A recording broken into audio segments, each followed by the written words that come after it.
قد كفاني علم ربي من سؤالي واختياري فدعائي. اس کے ساتھ پھر خرافات یہ جو شامل ہو چکی ہیں، اس نے معاشرے کو پیس کے رکھ دیا. جو مزارات پہ ہو رہا ہے ہم ڈٹ کے اس کا انکار کرتے ہیں. اللہ کے علاوہ کسی کے سامنے سجدہ جائز نہیں ہے، بلکہ ہمارے امام احمد رضا خان فاضل بریلوی نے لکھا ہے. آپ فرماتے ہیں کہ سجدہ قبور بالاتفاق حرام ہے اور طواف قبور بالاتفاق حرام ہے. زیارت قبور بالاتفاق جائز ہے. بوسہ قبور مختلف فی ہے.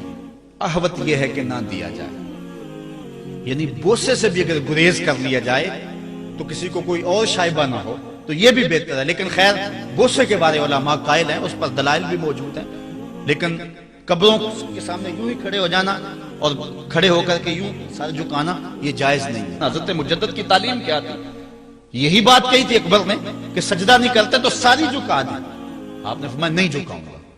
پھر اس نے آپ کو دربار میں بلوایا، سازش کی، دروازہ چھوٹا رکھا کہ حضرت مجدد الفسانی جب داخل ہوں گے تو سر جھکا کے تو گزریں گے تو کہوں گا لو سر جھکا ہی لیا.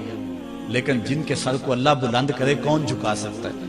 حضرت مجدد جب دروازے پہ پہنچے تو سمجھ گئے کہ یہ میرے لیے ایک جال بنا گیا ہے کہ جھکوں گا تو گزروں گا. آپ نے پہلے اپنی ٹانگیں داخل کی. تو اقبال خراج پیش کرتا ہے، حاضر ہوا میں شیخ مجدد کی لحد پر، وہ خاک کے زیر فلک مطلع انوار، گردن نہ جھکی جس کی جہانگیر کے آگے، جس کے نفس گرم سے ہے گرمی احرار، وہ ہند میں سرمایہ ملت کا نگہبان، اللہ نے بر وقت کیا جس کو خبردار. اس لیے کسی کو اپنے سامنے جھکانا یا کوئی میرے لیے کھڑا ہو، حضور نے یہ بھی فرمایا کہ جو شخص یہ ارادہ رکھے کہ میرے لیے لوگ کھڑے ہوں اپنا ٹھکانہ جہنم میں تلاش کرے.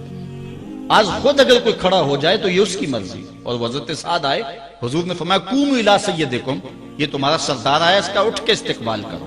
لیکن اگر کوئی خود چاہے کہ میرے لیے کھڑے ہوں تو اس کے لیے یہ وعید فرمائی.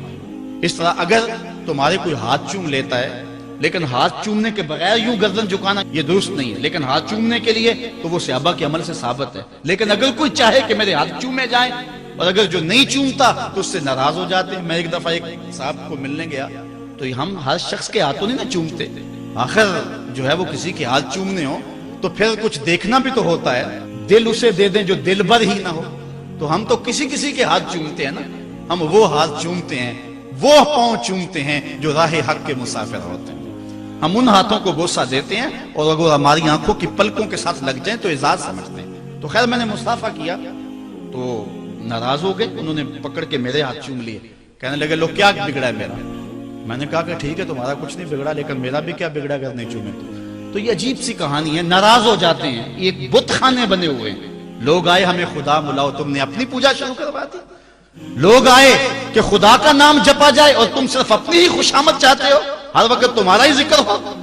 میں کتنے آراس کو جانتا ہوں جہاں اللہ رسول کا ذکر نہیں ہوتا، پیر کا ہی ذکر ہوتا ہے، کرامتیں بیان ہوتی ہیں. اور پھر آج کل جھوٹی کرامتوں کا ایک کاروبار چلا ہوا. عجیب رنگ ڈھنگ ہے، عجیب بات ہے. خوابیں گھڑی جا رہی ہیں، کرامتیں گھڑی جا رہی ہیں. میرے پاس بھی کئی لوگ آئے خوابیں لے کر، جی یہ ہم نے دیکھا ہے. میں نے کہا تم نے دیکھا ہوگا، میں نے نہیں دیکھا ہے. لوگ بڑے مفاد پرست ہیں، بڑے بڑے رنگوں میں آتے ہیں. ایک بندہ میرے پاس ایک دفعہ آیا کہ جی میرے پاس 12 موئے مبارک ہے، میں 2 آپ کو دینا چاہتا ہوں. میں نے کہا تو لوٹ سیل لگائی ہے. موئے مبارک کوئی تماشا ہے؟ جہاں سے مرضی کو بال اٹھا کے کہہ دیتا ہے یہ حضور کا موئے مبارک ہے. یہ کوئی تماشا ہے؟ اگر کوئی ہے اور کثرت سے دنیا پر موجود ہے وہ تو برکت والی بات ہے. لیکن آج ہر لئی میں رازدار دین شدے والی بات ہے اور ہر شخص جو مرضی دعویٰ. ایک بندے نے ایک دن مجھے رات کو فون کیا، جناب کہاں ہے؟ میں نے کہا گھر میں ہوں. کہنے لگا باہر نکل کے دیکھو. میں نے کہا کیا ہے؟ کہا جی آسمان کی طرف دیکھو. میں نے کہا ہوا کیا ہے؟ کہنے لگا چاند کے اندر حضور کی تصویر ہے. میں نے کہا تو پاگل ہے؟ لوگوں نے زندگیاں گزار دی اور زیارت نہ ہوئی اور تو جو ہے لوٹ سے لگا دی ہوئی ہے کہ چاند کے اندر تصویر لگا دی. میں نے کہا کمال ہے، بات کرنے والی ہے تیری. ہمارے ہاں ذوف الاعتقادی اتنی پھیل گئی ہے کہ جو بات کرے لوگ پیچھے دوڑ پڑتے ہیں. کئی ایسے واقعات ہوئے ہیں، کوئی کہتا ہے میرے گھر میں حضور کے قدم لگے، کوئی کچھ بول رہا ہے، کوئی کچھ بول رہا ہے. یہ لوگ اللہ سے ڈرتے نہیں ہیں، خوف نہیں کرتے. جھوٹی خوابیں، جھوٹی کرامتیں اگر سچی ہیں تو میں ان کا انکار نہیں کرتا. لیکن اس وقت معاشرے کے اندر جو کچھ ہو رہا ہے میں اس کی نشاندہی کر رہا ہوں. اپنے بھی خفا مجھ سے ہیں، بیگانے بھی ناخوش. میں زہر حلال کو کبھی کہہ نہ سکا کند، بات وہی کہتا ہوں سمجھتا ہوں جسے حق، نئے ابلۂ مسجد ہوں نئے تہذیب کا فرزند۔ میں کہتا ہوں اگر جھوٹوں کے پیچھے چلو گے رسول اللہ ناراض ہو جائیں گے تم سے۔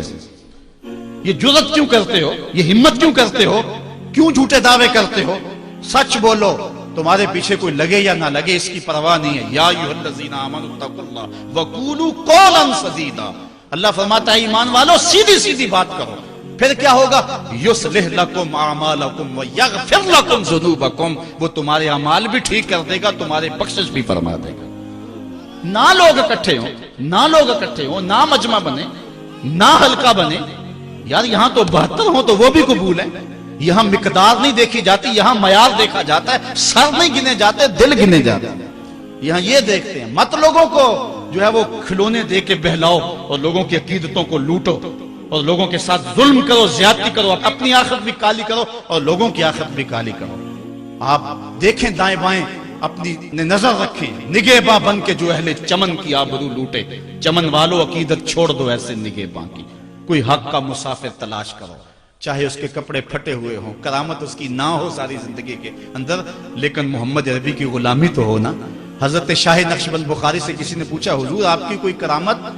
فرمانے لگے اس سے بڑی کرامت کیا ہو سکتی ہے، اتنے گناہوں کے باوجود زمین پہ چل رہا ہوں اور زمین مجھ کو دھنسا نہیں لیتی اپنے اندر۔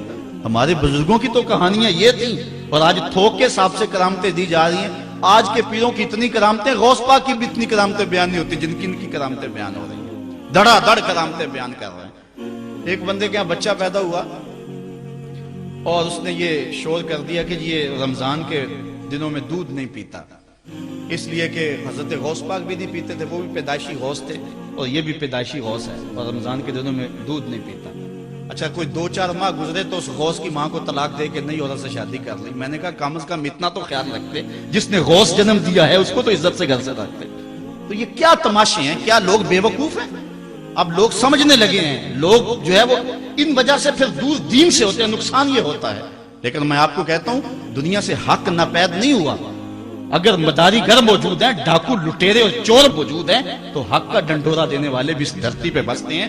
ہمارا رویہ یہ ہے کہ ہم کسی ایک شخص سے بدزن ہو جاتے ہیں تو پورے طبقے سے بدزن ہو جاتے ہیں۔ کئی بندوں کو میں سمجھا جو میں دیکھا ہوا ہے پیروں کو، اور تو نے دیکھے ہوئے ہی نہیں، جن کو مل کر زندگی سے عشق ہو جائے وہ لوگ شاید آپ نے دیکھے نہ ہو، مگر ایسے لوگ بھی ہیں کہ جن کو دیکھ کر کے زندگی گزارنے کا ڈھب آ جاتا ہے، سلیقہ اور طریقہ آ جاتا ہے۔ ان لوگوں کی تلاش کرو۔ اگر ایک دکان سے کپڑا صحیح نہ ملے، سودا صحیح نہ ملے، تو آپ جو ہے کیا کھانا پینا چھوڑ دیتے ہیں؟ آپ کو پتا پورے شہر سے مٹھائی کہاں سے اچھی ملتی ہے، آپ کو پتا پورے شہر سے کپڑا کہاں سے اچھا ملتا ہے، آپ کو پتا پورے شہر میں جو ہے وہ فلاں چیز اچھی کہاں سے ملتی ہے۔ دین بھی ڈھونڈو کہاں سے خالص ملتا ہے اور کہاں سے نہ خالص ملتا، اس کے لیے محنت کرنی پڑے گی۔ جھولی میں یوں نہیں ڈال دیا جائے گا، اس کے لیے تمہیں جانا پڑے گا، کوشش کرنی پڑے گی۔ ہاں 1 سے دھوکہ کھاؤ گے، 2 سے کھاؤ گے، 3 سے کھاؤ گے، لیکن جو تم دھوکہ کھاؤ گے تم تو رب کے نام پہ کھاؤ گے نا۔ حضرت عمر رضی اللہ تعالیٰ عنہ کی عادت تھی، جو غلام لمبی نمازیں پڑھتا اس کو آزاد کر دیتے۔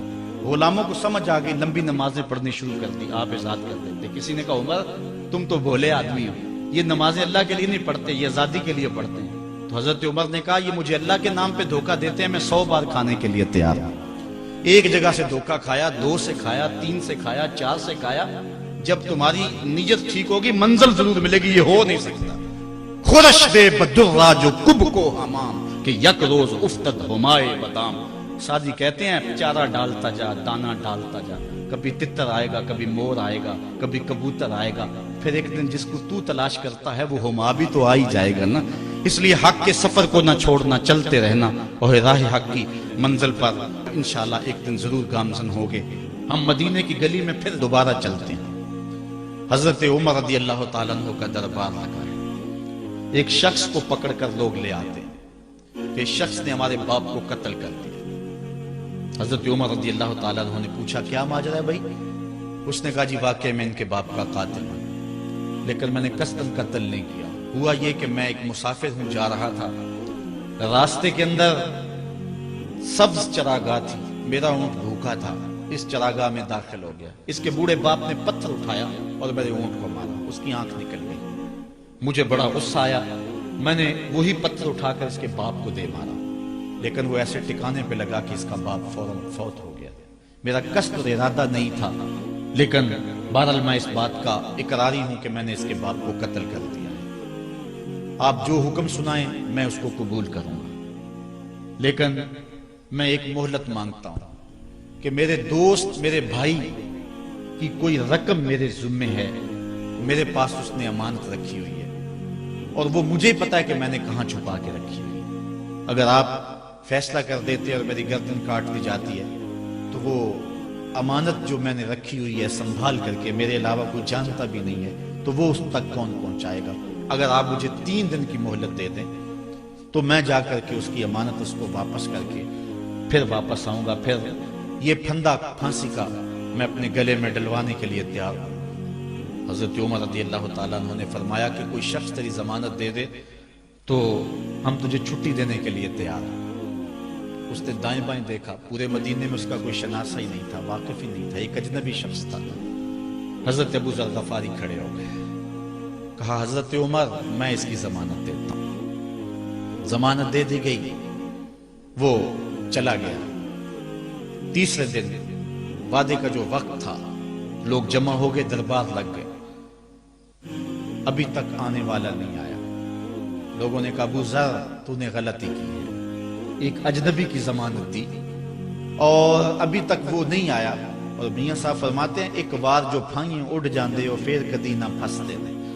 ظاہر ہے وہ چلا گیا، واپس تو نہیں پلٹ کے آئے گا، اسے پتا ہے کہ آگے سیدھی سیدھی میری موت ہے، تو تم نے یہ کیا غلطی کی؟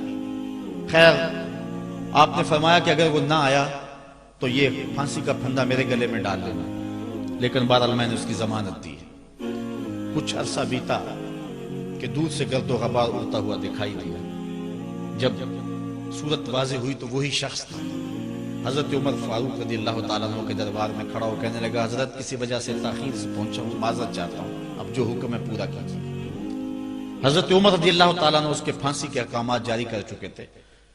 آپ نے فرمایا کہ ابو ذر یہ بتا کہ تو نے اس کی ضمانت کیسے دی جب تو اسے جانتا نہیں تھا؟ تو سنو حضرت ابو ذر غفاری نے کیا کہا، ایک اجنبی میرے محمد کے مدینے میں پناہ مانگ رہا تھا اور اس نے چاروں سمت دیکھا اور کوئی شخص نہیں تھا جو اس کو امان دیتا اور اس کی ضمانت دیتا، تو میں نے اس لیے ضمانت دے دی کہ نہ بھی آیا تو اپنی جان چلی جائے گی، کل کو یہ تو نہیں کہے گا کہ محمد کے مدینے میں کسی نے ضمانت مانگی تھی، پورے شہر میں کوئی ضمانت دینے والا نہیں تھا۔ اس کو کہا کہ انہوں نے تو ضمانت دے دی، میاں اب تو بتا کہ تو چلا گیا تھا، تجھے جانتا کوئی نہیں تھا، نہ پلٹ کے آتا تو تجھے کوئی پوچھنے والا نہیں تھا، تو تو نے یہ دوبارہ موت کے منہ میں کیوں اپنا سر رکھا ہے؟ تو اس نے کہا کہ میں نے کہا کہ ایک اجنبی کی ضمانت ایسے شخص نے دی ہے جو مجھے جانتا بھی نہیں ہے، اور اگر میں نہ گیا تو لوگ قیامت تک اجنبیوں پر بھروسہ نہیں کریں گے کہ اجنبی یوں سلوک کیا کرتے ہیں۔ تو حضرت عمر رضی اللہ تعالیٰ عنہ اس کے پھانسی کے احکام جاری کیے، تو جن کے باپ کو قتل کیا تھا وہ بیٹے کھڑے ہو گئے، کہنے لگے تاریخ کی کالک ہم اپنے منہ پہ ملیں گے، ہم بھی اپنے باپ کے قاتل کو معاف کر دیتے ہیں۔ یہ ہماری تاریخ ہے، یہ ہماری کہانی ہے، لیکن آج ہم کس جگہ پہ کھڑے ہیں اور کیا ہماری صورتحال ہے؟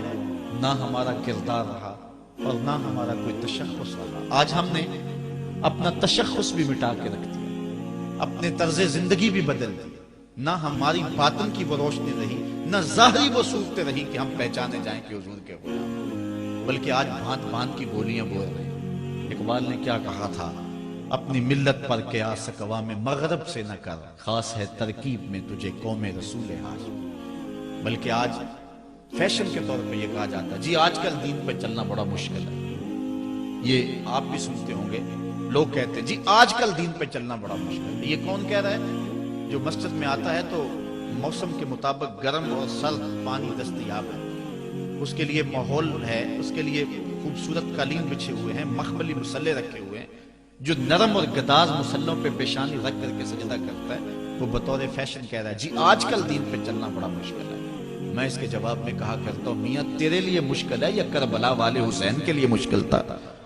انہوں نے تو نہیں کہا کہ دین پہ چلنا مشکل ہے، تیرے لیے مشکل ہے دین پہ چلنا یا حضرت بلال حبشی کے لیے مشکل تھا؟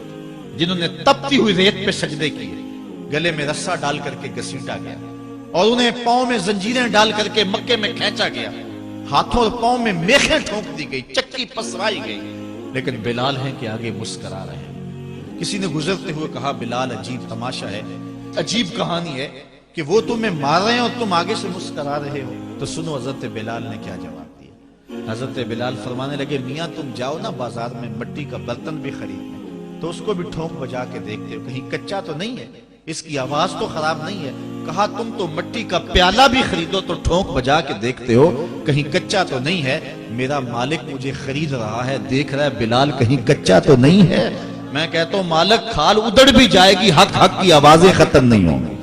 زخم پہ زخم کھا کے جی خون جگر کے گھونٹ بھی، آہ نہ کر لبوں کو سی یہ عشق ہے دل لگی نہیں۔ تو یہ ایک دین گریزی ہے، یہ عمل گریزی ہے۔ جی آج کل بڑا مشکل ہے، پہلی بات ہے مشکل ہو بھی تو ہمارے پاس کوئی دوسرا آپشن موجود نہیں ہے۔